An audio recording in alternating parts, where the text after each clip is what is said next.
My brother calls me and he goes, "You can't come home. The cops are waiting for you."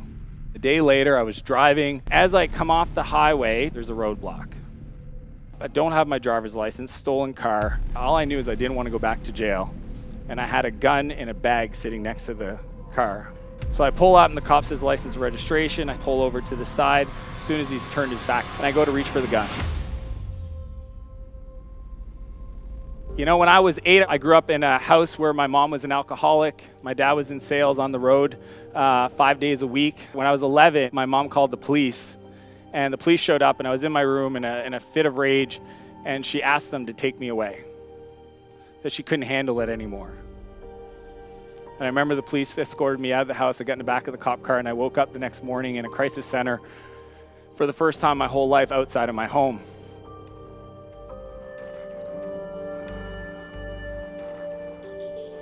Cruising down the highway, and all I figure is if I can get to the woods and run into the woods, I can make it, I can get away. And I'm coming around this neighborhood, and all of a sudden I see this house and the garage door is open, and I'm coming around the corner way too fast, try to make it in the garage door, smash into the side of the house, and I go to reach for the gun. So I knew I couldn't do it myself. I was gonna pull the gun and let the cops do their job.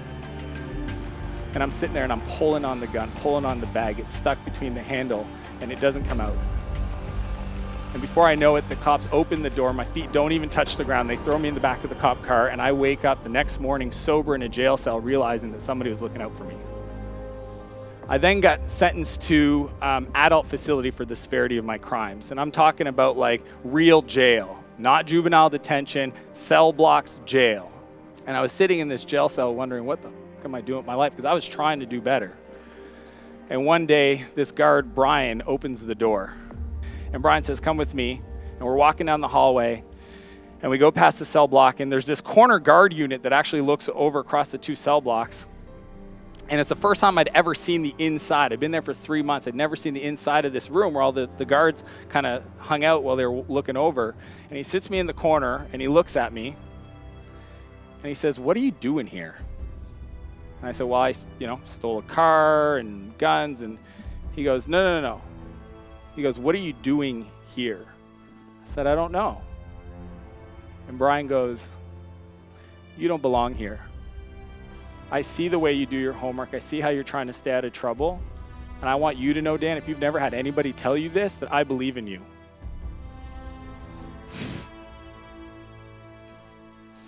At 16 years old, that was the first time I ever had an adult look at me in the eyes and tell me that they believed in me and I didn't even see it myself.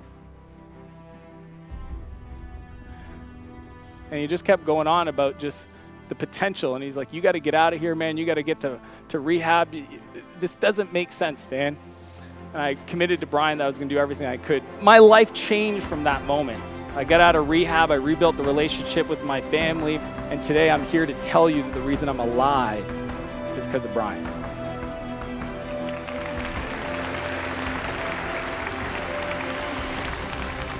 We all have that power.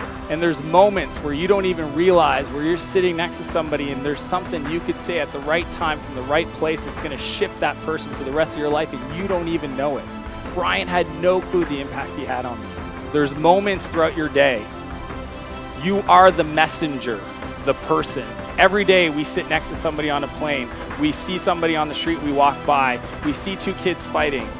And I'm telling you, have the opportunity to extend that belief in them and their humanity and who they are when it comes from their soul to change their life.